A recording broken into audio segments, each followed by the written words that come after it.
are now listening to the War Report Podcast Network.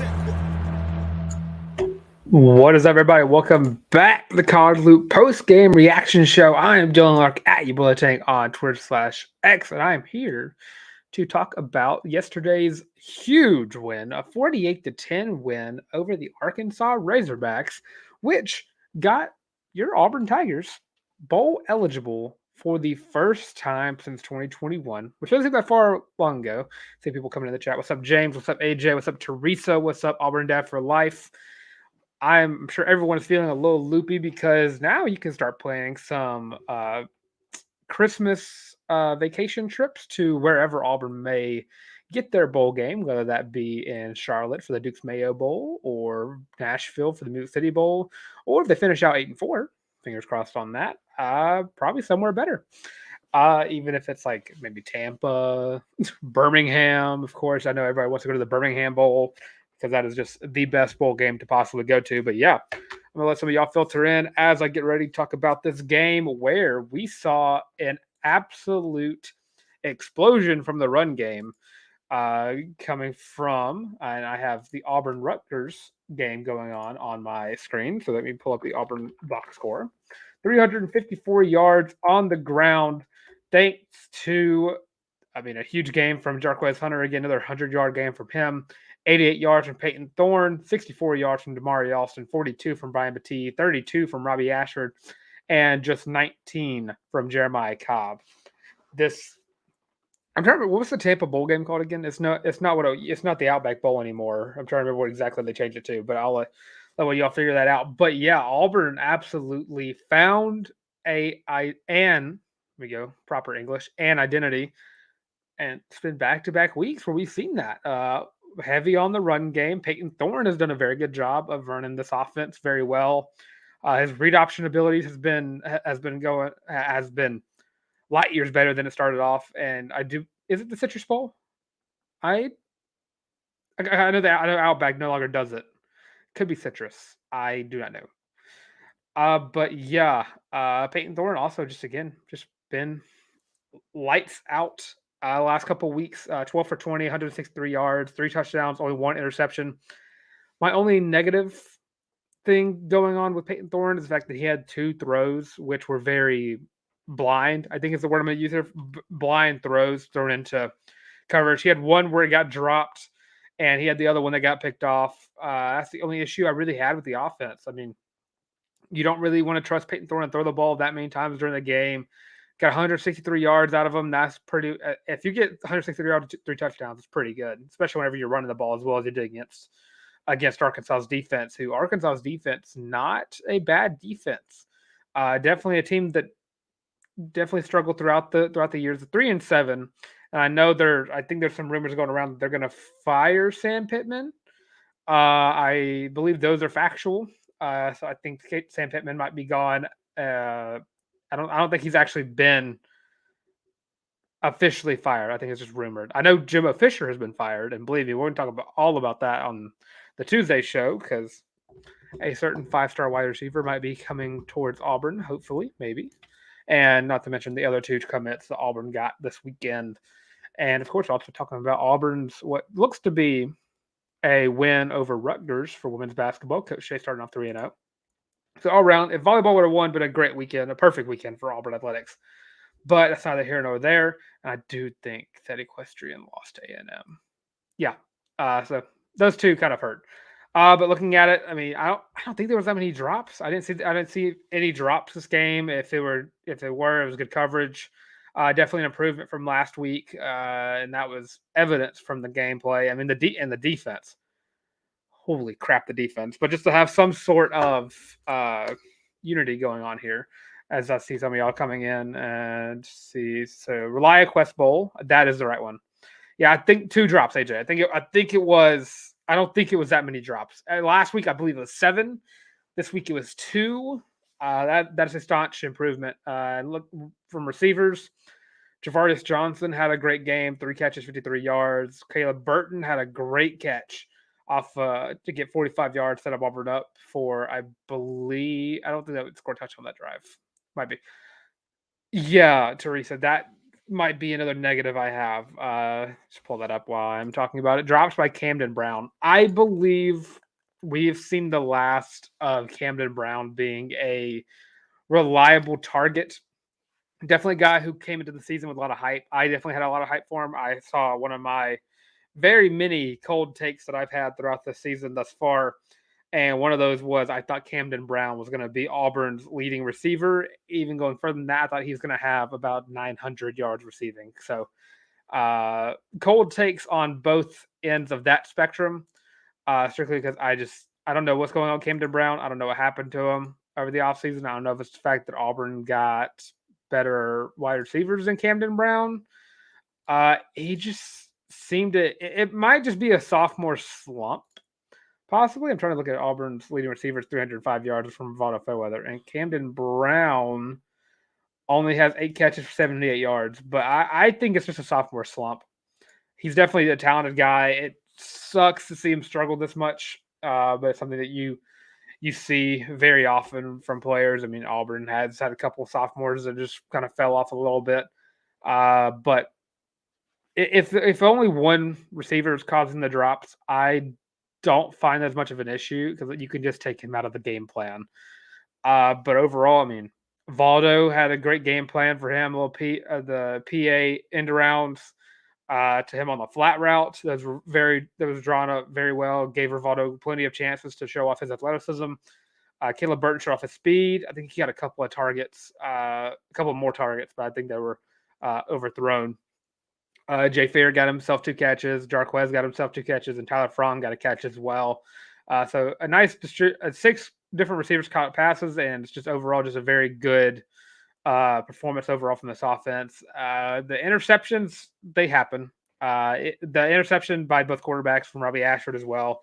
The ball just kind of got away from him on Robbie's front, and on the Arkansas for Peyton Thorns, I just don't think he saw the defender. And that's pretty much the only negative stuff from this offense. Camden Brown and the blind throws. I will say I am now of the persuasion, based on what I've seen watching the games, that I do believe Robbie Ashford might be entering the portal at the end of the season, if not by the end of the Iron Bowl. I do think I don't think we've seen that. I think he's going to try to find a way to get out of Auburn because I just don't think that he's going to be part of the picture next year.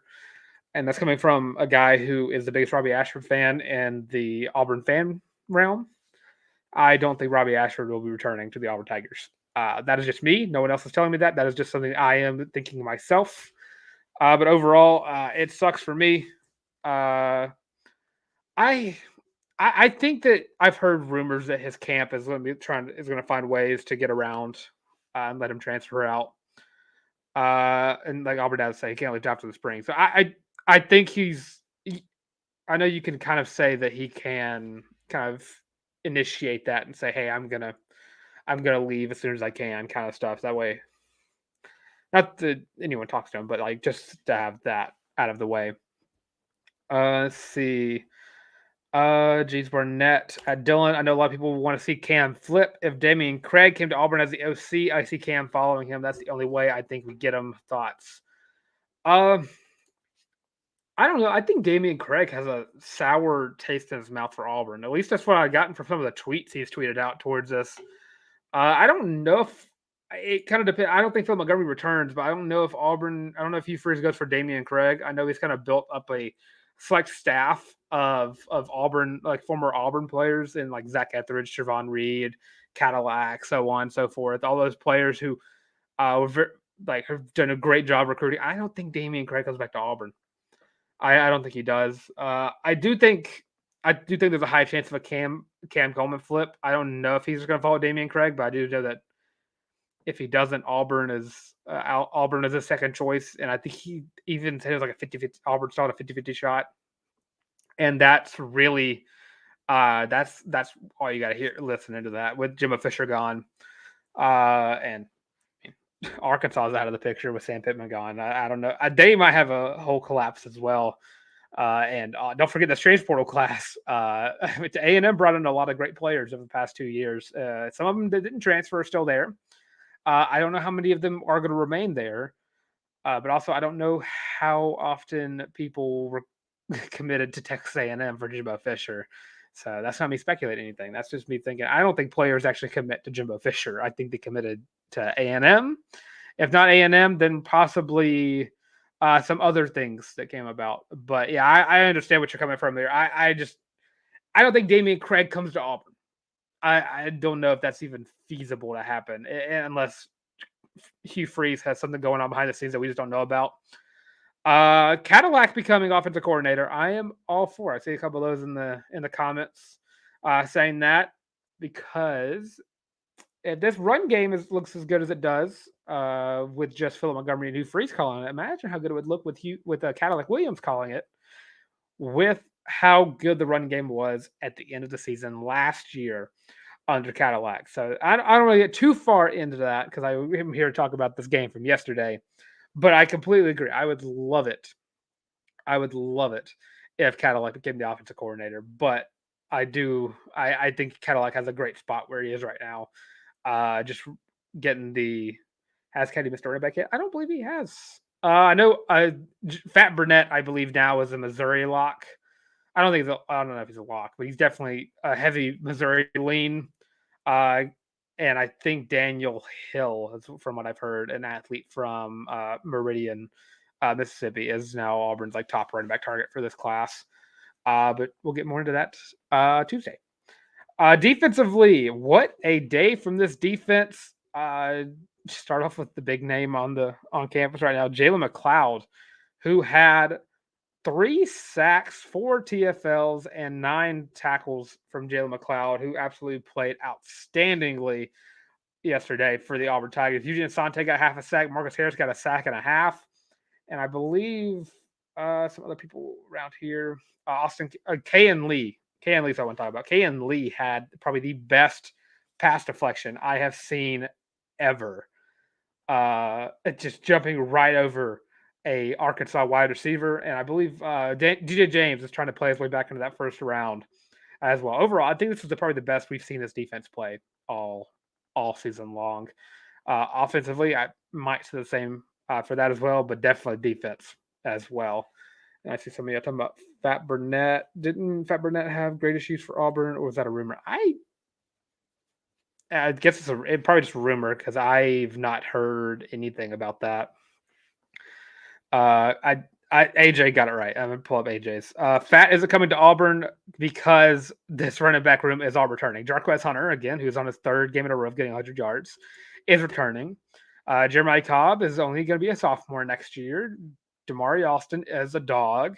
I think Brian Battie is also a junior. I believe that is fact. Yeah, Brian Battie also a junior.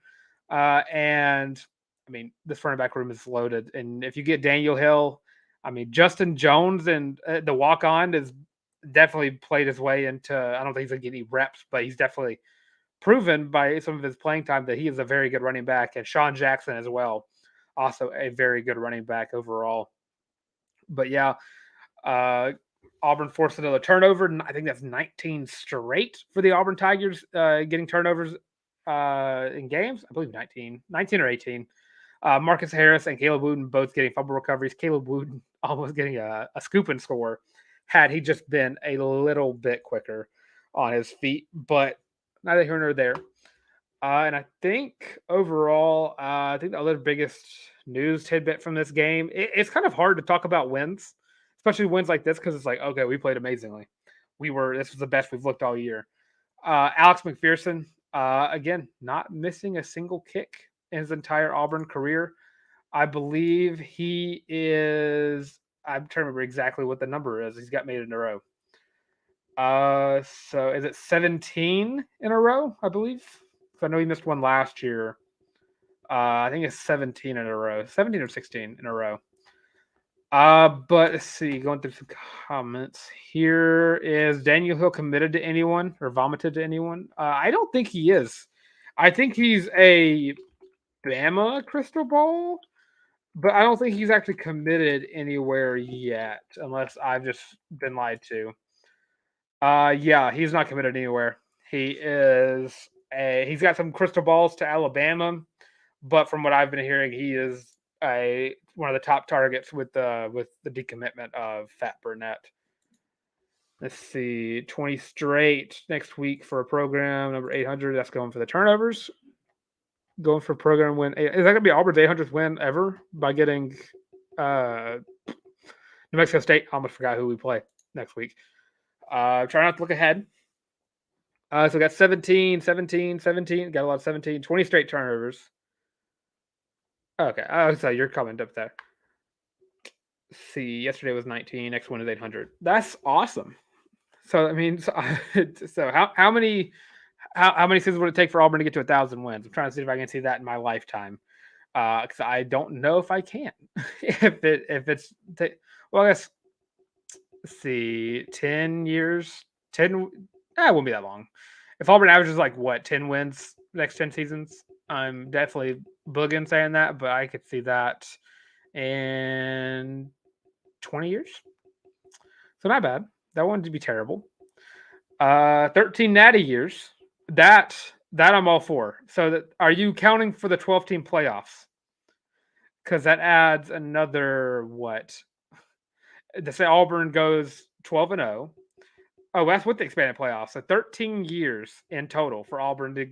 If Auburn goes, so how many? I need you to do the math on that. How many games does that add to it? Because you got 12 games. It only adds one extra game. So it's 12 plus 2 playoff games. And is it 17? 17 games? It's like 17-0 throughout the like that. So 17-0 throughout 13 years. Auburn gets to 1,000 wins all time. I graduated with a liberal arts degree. I'm not a mathematician. So yeah. But yeah, Auburn again, like everyone's saying, Auburn is now bowl eligible, and next week, and I just saw people 800th win, clinch a winning season for I would say the first time since 2021, I believe. No, because I believe he finished 6-7 that year. Let's see. Winning regular season has not happened since 2020. So last year of Gus Malzahn was the last year Auburn had a winning record. And also the last time Auburn had a huge scored 40 points against SEC opponent was in 2020, and this is the largest SEC road win Auburn's had since 2017. So that's Auburn is finally getting hot at the right time. This is the best time in the world for Auburn to get hot, because I don't want to say those glasses are looking at me over there. I don't want to start booging and say Auburn's going to beat Alabama, but I definitely think that if Auburn plays like this and kind of take it to Alabama, I don't think this Bama team is beatable. They're beatable. I'm not saying Auburn's going to beat them. I'm saying this Bama team is beatable. Before anybody clips anything and sends it to some Tuscaloosa place, this Bama team is very beatable. And all it takes is just to lock down and force Jalen Milroe not to. It starts with stopping Jalen Milroe. And I know I don't want to get 2 weeks ahead of anything, because I do think New Mexico State definitely could be a trap game, because they are definitely a very good GO5 team. And I think that they are.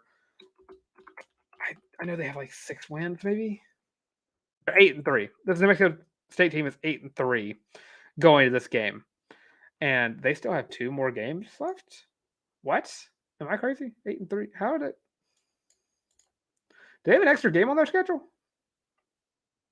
That's how do they do this? Oh, because they play in week 0, so they get an extra game. Okay, I get it. Yeah, but definitely not a team that Auburn should say. Auburn's a 22-point favorite against Mexico State, but definitely if they start overlooking anybody, that's gonna be some bad news. To play for their conference championship too. I mean, I got that from that, because I was like, I saw they're 8-3 and they have 2 more games left in the regular season. Also playing Liberty, in the CUSA championship. It looks like, but see, did I get that right? Did they play? They play 13 games in the regular season. That's have fun with that. CUSA and all the best teams from the CSA left for the AAC. That's correct. UTSA. One of those teams, I know. I picked them to win the American. I wasn't too far off. They're not that far behind, right? I don't think they are. because they're 6-0 in the conference, so they still have a very high chance of winning the American. They just got off to a rough start playing Houston, Army, and Tennessee. But UTSA getting hot at the right time. 7-3 coming up with South Florida, and then Tulane as well. And I'm talking about that. Yeah, UTSA is third in the American, and all they got to do is beat Tulane, and they got it.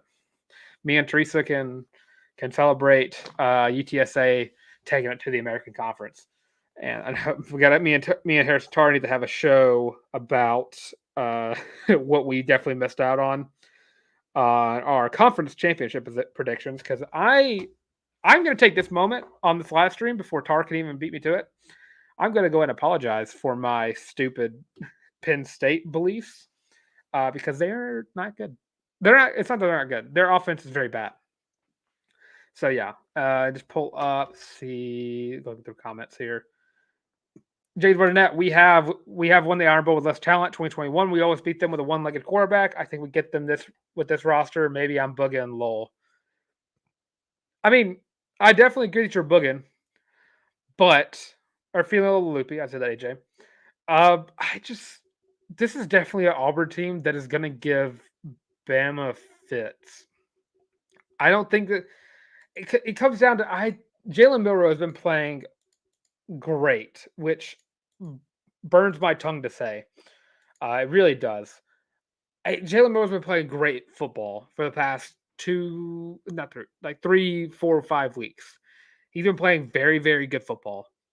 And I just think that if Auburn can force Jalen Milroe to be more of a passer than a runner, he'll make mistakes.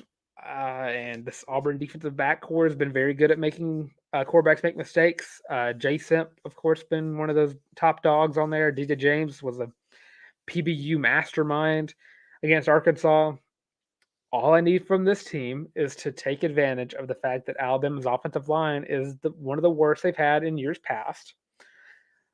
And Auburn can be in this football game. I'm not saying they're going to win. Not going to say they're going to win. Not saying it whatsoever. I'm just saying this Auburn team can cause this Alabama team fits.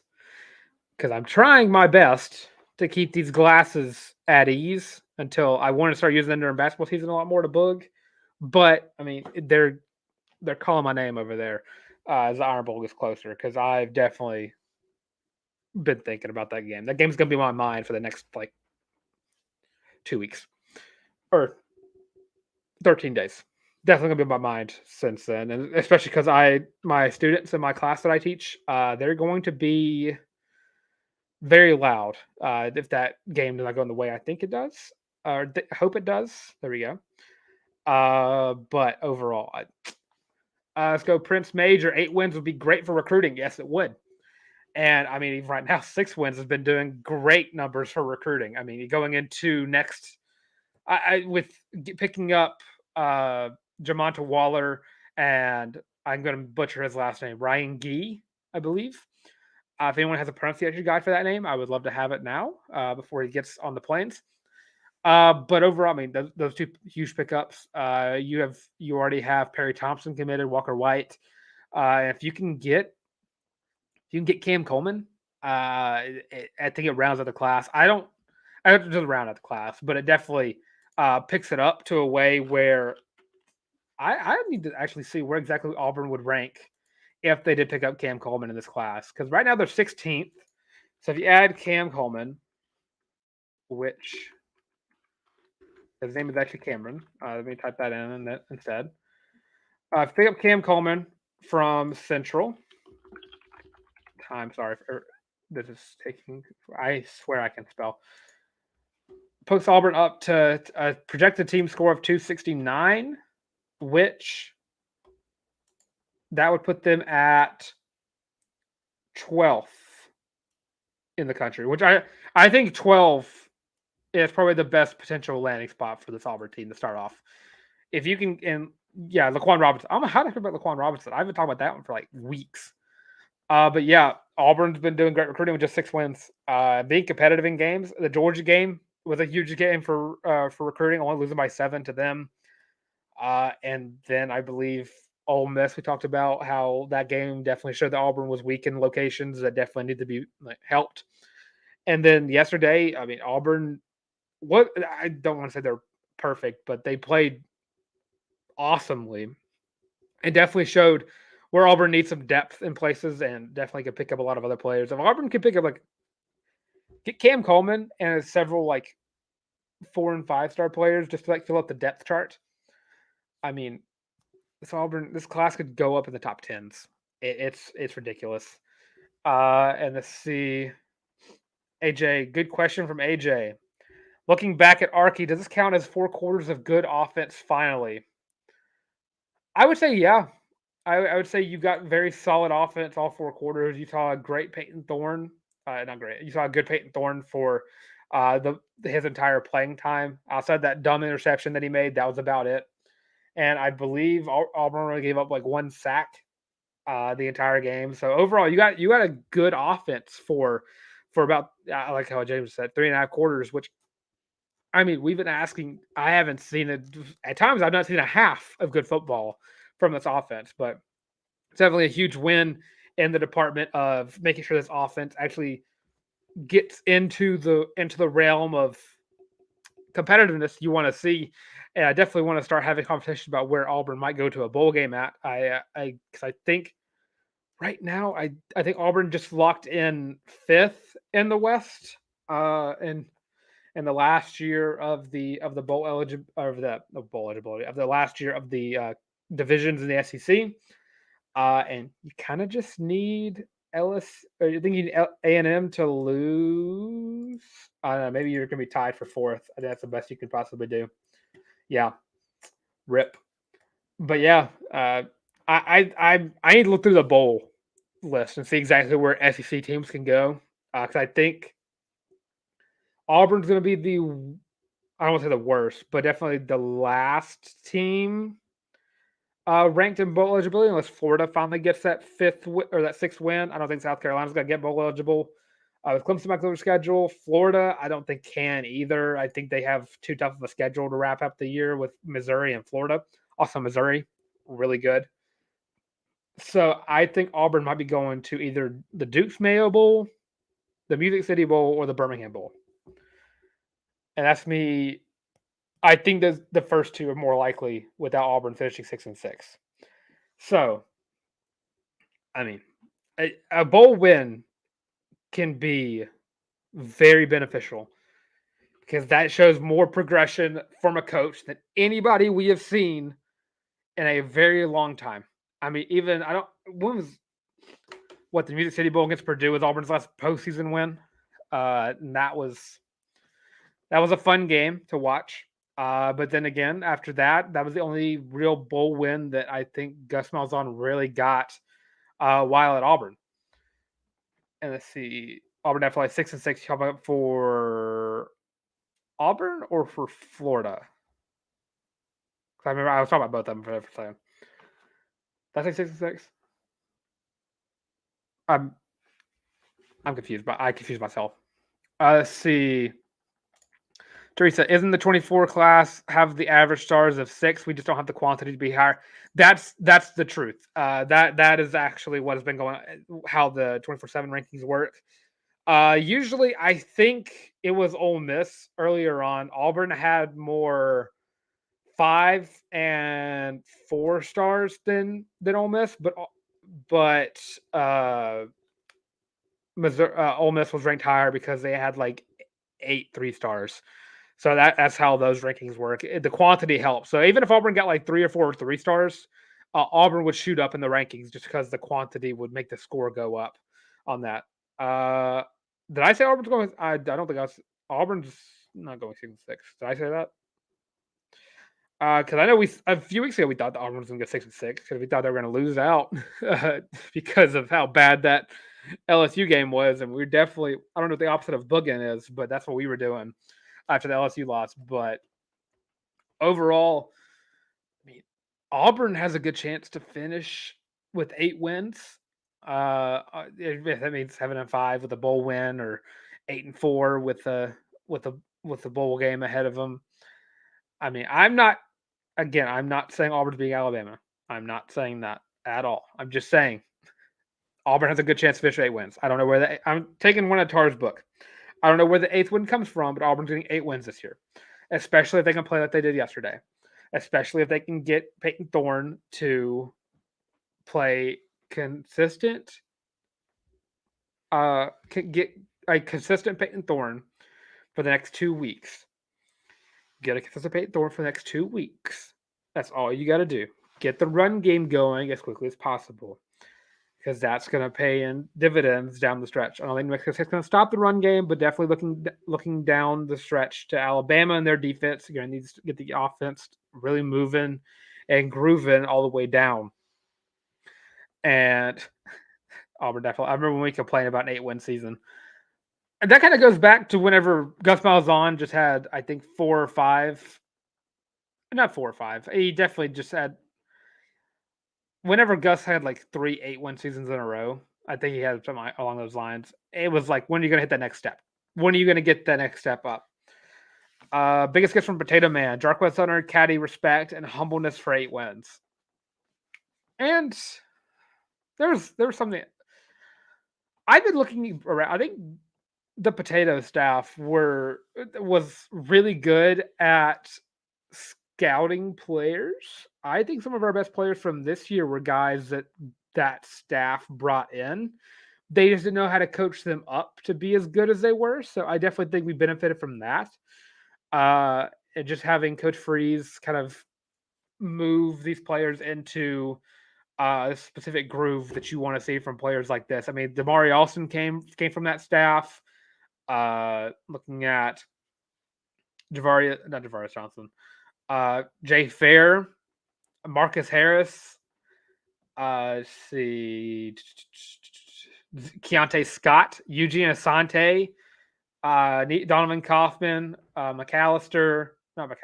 just Kaufman. I was going too far in depth on the Vandy guys. Are all guys that last staff brought in. I just think that they just didn't know how to coach them. They could recruit. They could recruit. They could scout, but they could not coach. So Jarquez and Damari came from Caddy, not Potato Man. But I will say I agree. But then again, I also would say that the Potato staff did retain Jarquez in his recruiting class, and did also recruit Damari. I'm just saying. I'm not. This is the only positive conversation you're ever going to get out of that staff from me ever.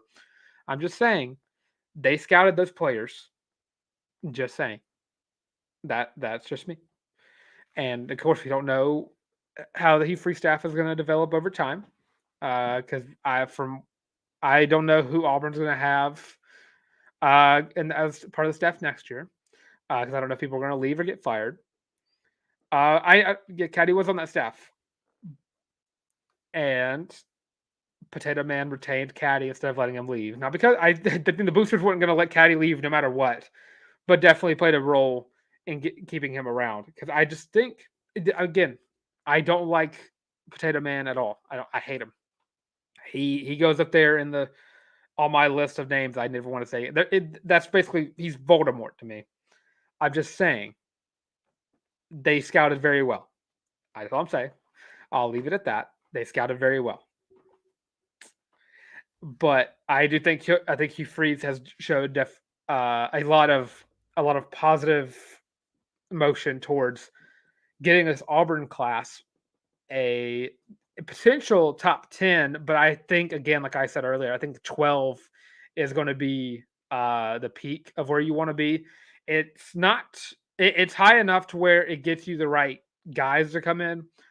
And I just think getting past that's going to be a stretch, because at that point you're just trying to recruit the same players or the same positions again and again and again. I would love to see it if this staff could flip a couple more Bama guys, potentially Ryan Williams. I've heard a lot of smoke around him.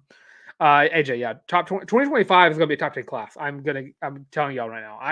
You can quote me on that. You can use it against me if you want to make fun of me next year, if it doesn't happen. But Auburn's going to have top 10 class in recruiting next year. That's for sure. Because I think there's smoke around Ryan Williams. Ryan Gee was a huge pickup. There's a couple other people I've been hearing about, but I don't want to say their names because I don't want to sound dumb if it doesn't happen. But yeah, that class next year is going to be ridiculous. But if Auburn's going to get key positions of need right away in this class, and a lot of these freshmen are going to be playing right away. Cam Coleman, Perry, not Cam. I'm not going to say Cam Coleman right now, so I move him aside. But Perry Thompson is going to be playing right away, and I think it'd be dumb not to. Bryce Kane, another wide receiver in that class, people would seem to forget about. Malcolm Simmons, definitely could be playing right away or playing into certain roles. DeMarcus Riddick definitely be playing right away, and a few other guys. I don't know how much Jamonta Waller will. I do think he's very good. I definitely think out of the two defensive tackles in this class, I think that's him and Malik Blockton are definitely guys who could very well play their way into those roles and getting in the field very early, and Demetri Nicholas as well. Just defensive tackles who are very, very good. Jamonta Waller and Malik. I've had a chance to for the high school team for the school I teach at. They had to play against Malik Blockton, and again, their entire strategy for Malik Blockton was just we're going to run the ball, but we're going to run the other way than where he is. So if he's on the right side, we're running the left. If he's on the left side, we're running the right. And he still ate that day. So yeah, no, overall, just Joseph Phillips, another linebacker, and I'm trying to remember the other guy, DJ Barber. There we go. I couldn't remember his name for a second. Also, another guy who's going to be playing right away. Overall, this 2024 class is just going to be awesome.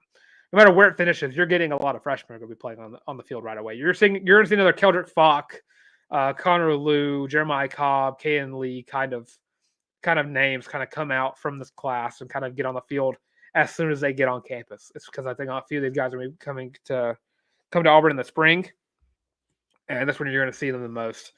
Because I think some of the freshmen on this team have been some of the best we've seen. Connor Liu, I think, has been playing like a top center in the country, and I think he definitely has earned honors for. I don't know how the All-American. I don't know what the freshman All-American team, like what the priorities are or the parameters are if you have to have a certain amount of starts or whatever. But definitely Connor Liu, I think, has probably earned a spot on an all freshman team just from his level of play.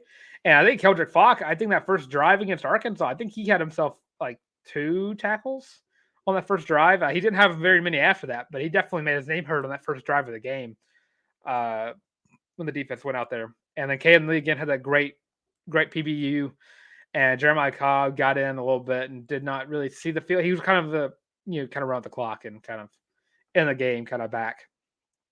But this freshman class is very, very good. Now I kind of leave it or like that for this game. We'll definitely have our grades on the Tuesday show. You could probably expect some very high grades from us. I don't think that we're going to have any low grades. I think they're all going to be B+ and higher. But overall, I very pleased with this win.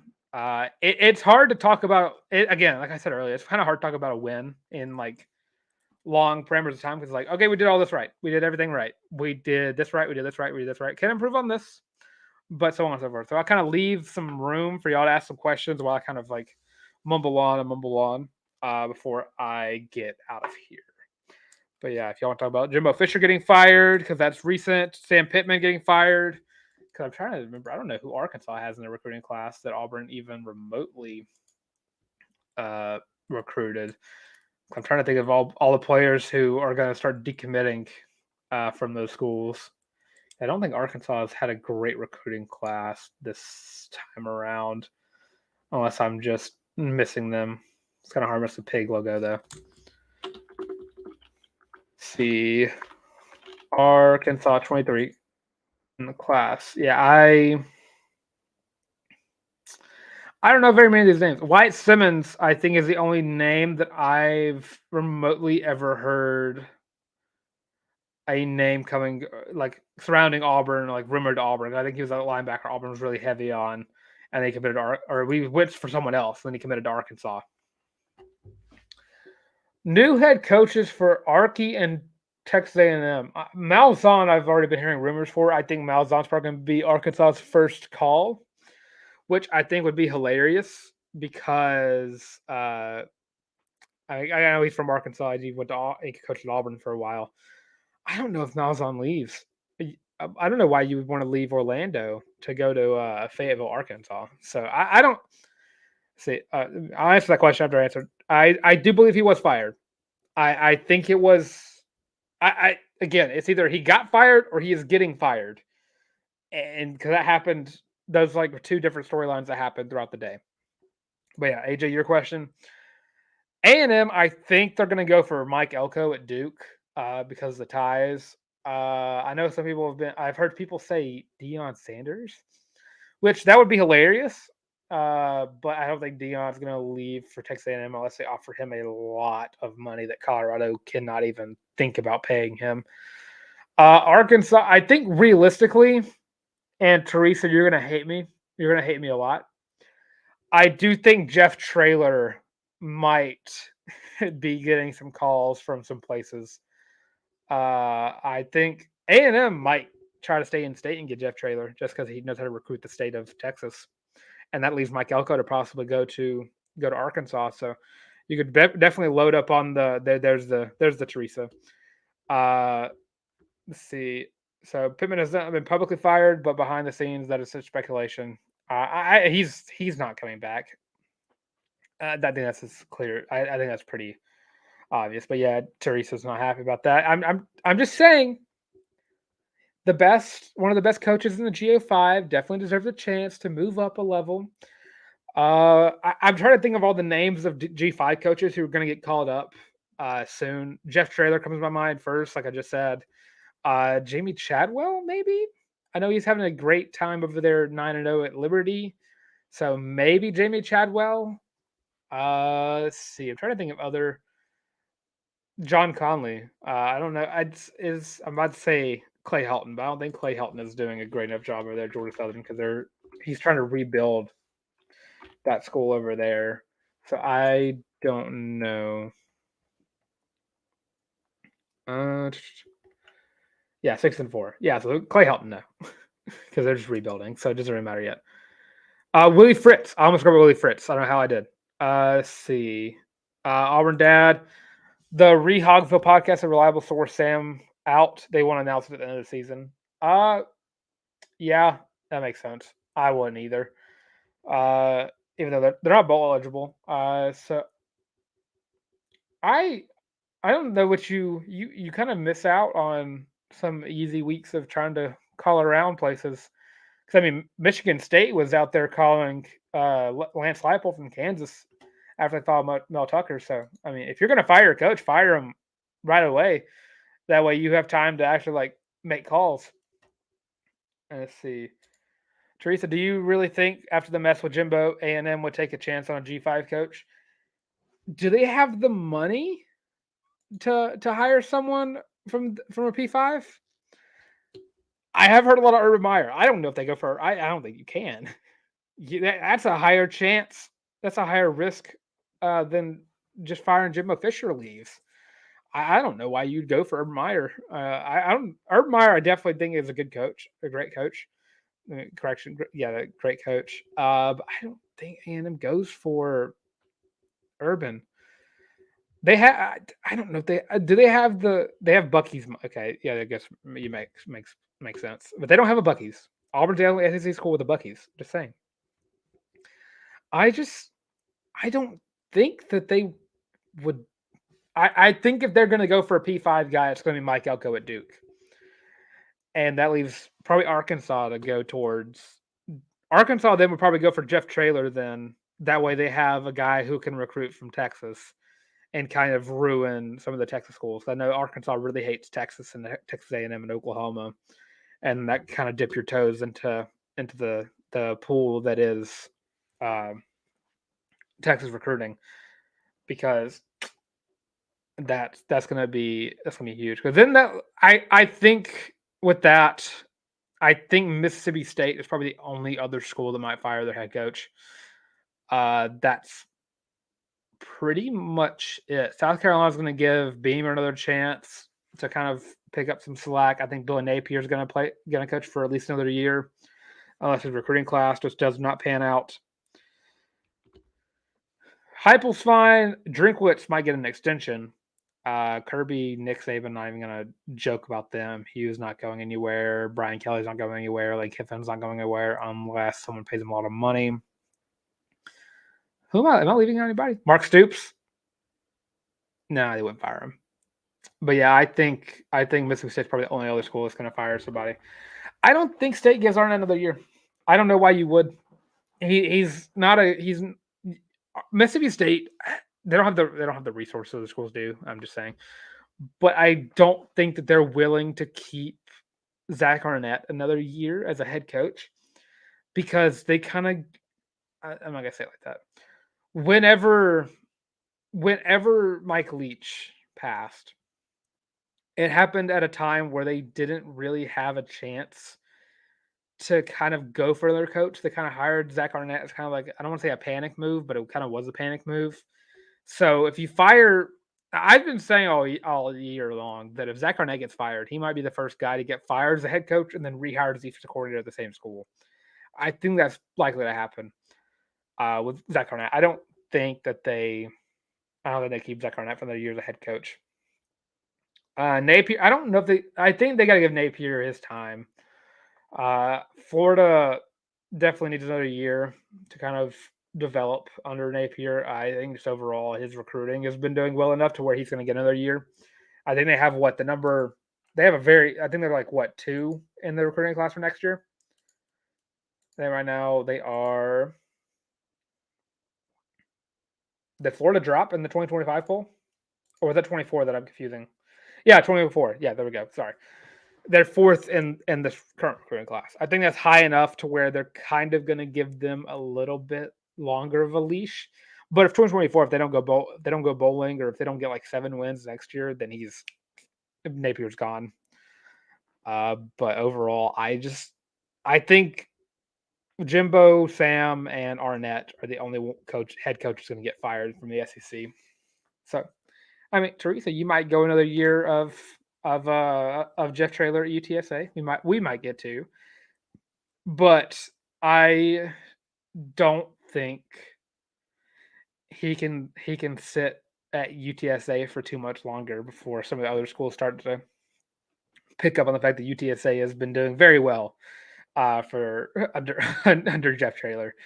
Yeah, like Jimbo. Jimbo got an extra year because of his recruiting class, and that's pretty much how it's going to go. If you can recruit well, it's going to take you time.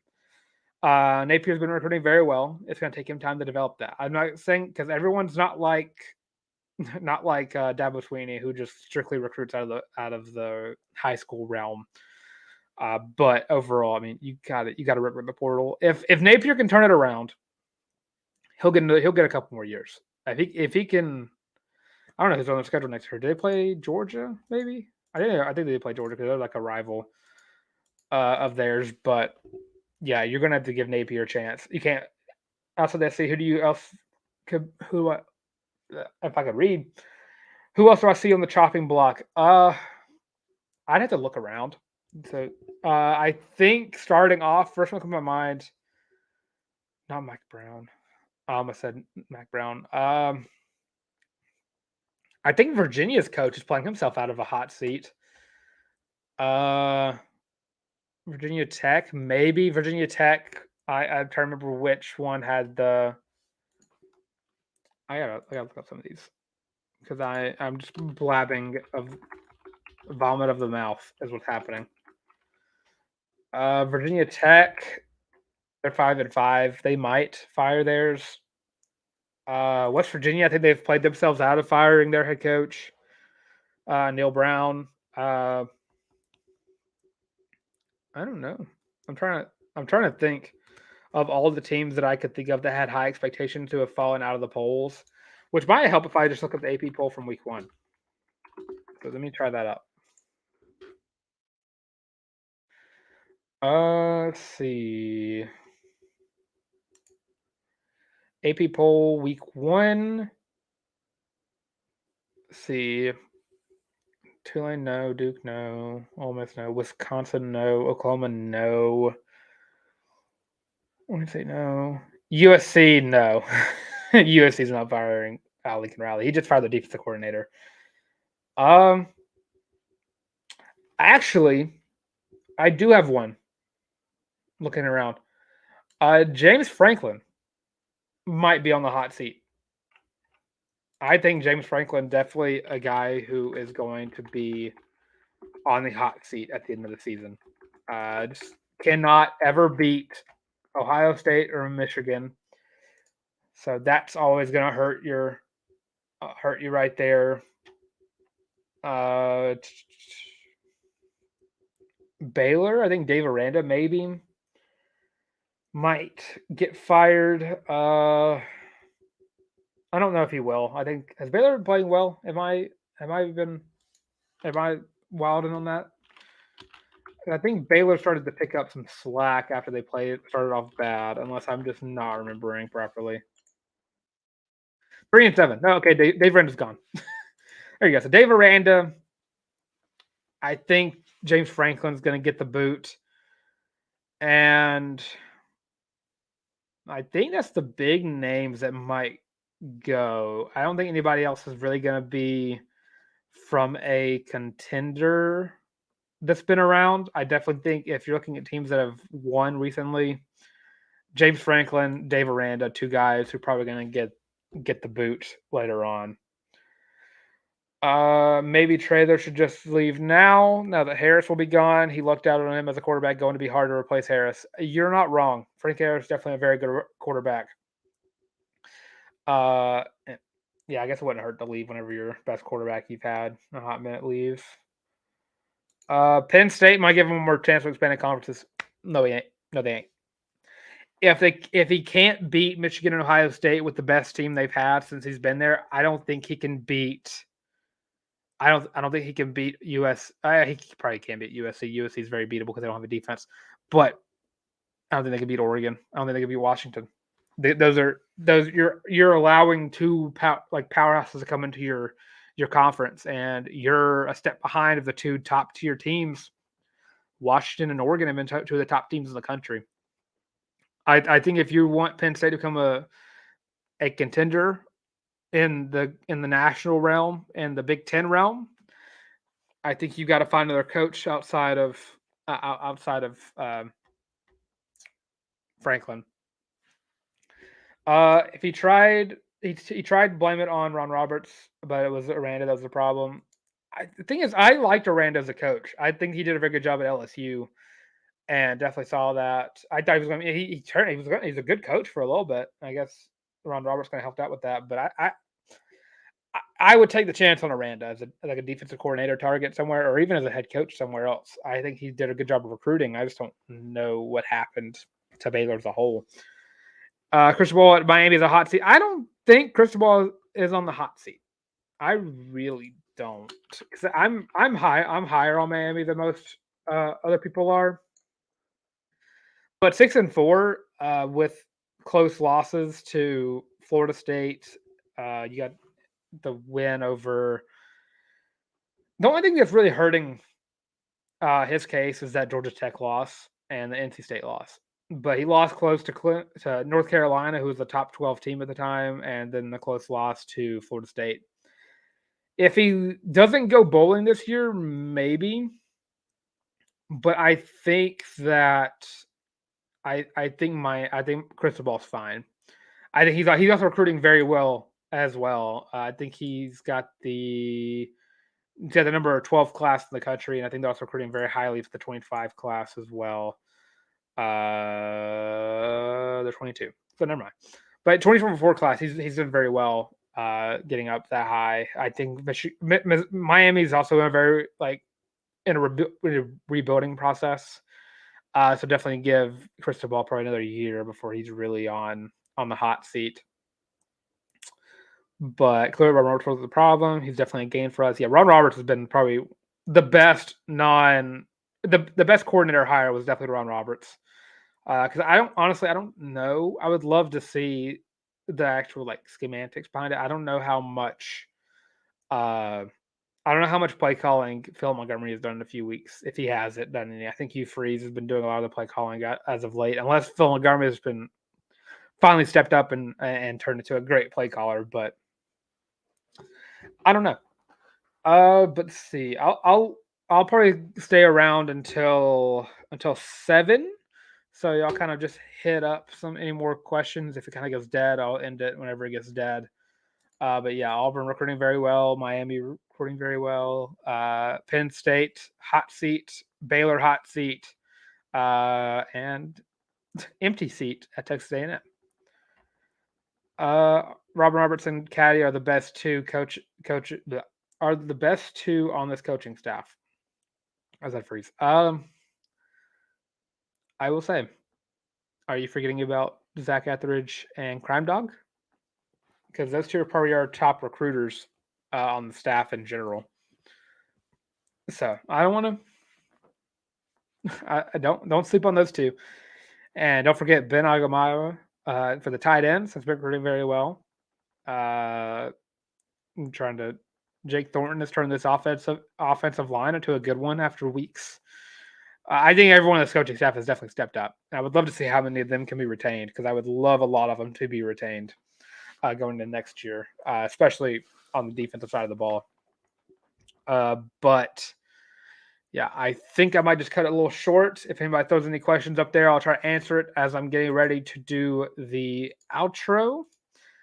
I'll look around. I'll let y'all know if anybody on the Tuesday show who won the prediction challenge last week.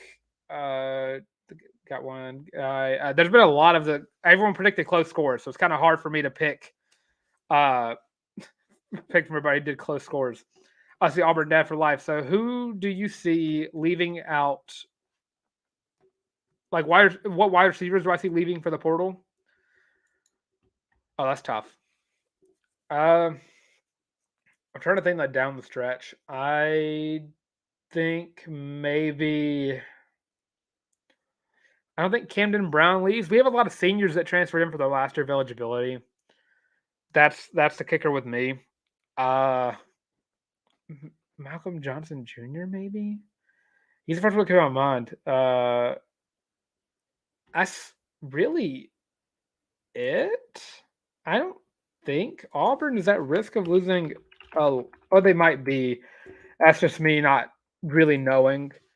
Trying to look around. I don't think Amari Kelly. Coy Moore, I don't think can transfer. He might be able to. I don't think Auburn's going to need a lot of transfer outs at wide receivers from like big name, like from players that we know. I think Camden Brown might stay another year. Caleb Burton can't transfer. Javarius Johnson is, I believe, on his last year of eligibility. Is he a senior? Yeah. He's on his last year, I don't think. He might be. No, I have no idea. Maybe he is. But even that Barr has been a huge player, even when he's not getting targets. Jay Fair's been outstanding. Shane Hooks, I think, is on his last year. Malcolm Johnson Jr., Mari Kelly, probably the only two that I can really think of that might be potential transfer outs. But also, I don't know, so I don't want to. I'm not going to quote myself on that. That's just two guesses, I would say. I don't think we're going to see very many wide receivers that got targets leaving the portal. Defensively, I don't know either. Might see a few. I think this might age poorly. This might be the slowest transfer out year Auburn's had in a couple of years, and that's not even. I don't think that's a hot take. I think it's the fact that you didn't want to play for the potato man, and you couldn't get playing time for Hugh, so maybe just transfer out and maybe see where else you go. I wish the best for anybody that transfers, if anybody's even thinking about it. But I don't think we're going to see a lot of transfer outs, which I think is a very good thing. Retention is one of the best parts of college football. To get your team back to where it needs to be to win games. Retention of players is one of the best things to do for your on your staff. But with that, I'll wrap up the show there. Of course, I'm Dylan Larck at Tank on Twitter/X, so follow me there. Also, give me an Instagram at Dylan Larck at DYLANLARCK. And of course, if you want to follow us right here in the College Loop, you have us literally everywhere: TikTok, Facebook, Instagram, and Twitter/X, all at the College Loop. Yes, except quarterback. Might see a couple quarterbacks leave from this current roster. And of course, we'll be back on the Tuesday show to talk more about this game, give our grades, give our predictions for some other potential commits, talk about those commits, tell you about what they add to this team, and of course, pick our winner for the prediction challenge. But of course, if you're tired of seeing our faces, completely get it. You can go listen to the show on Spotify, Apple Podcasts, Google Podcasts, and Amazon Music. But of course, all that being said, I almost forgot. Hold on a minute. Before anyone leaves, hold on a minute. I got this real quick. Go buy your own Feeling Loopy t-shirt on thewarreport.com. Go to the shop. Link in the description for these shirts. Only $25. Most comfortable shirt you will ever wear in your entire life. The Christmas season is coming up after Thanksgiving. After Thanksgiving, by the way. After Thanksgiving. So put your own Feeling Loopy shirt under the Christmas tree for your friends and family, because nothing would be a better gift for your friends and family than their own Feeling Loopy t-shirt. And of course, whenever you get your shirt, put it up on Twitter, #Feeling Loopy, Instagram as well. I think Facebook has hashtags. If it does, do that. Tag us in it so we definitely will see it, or DM us, email it to us, whatever you got to do. Make sure we get it, and we'll shout you out on the show.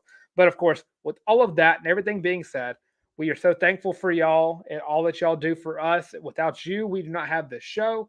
We are currently at 671 subscribers, and we appreciate every single one of y'all that listen to the show whenever y'all can. And with all of that being said, this has been the College Loop pregame show.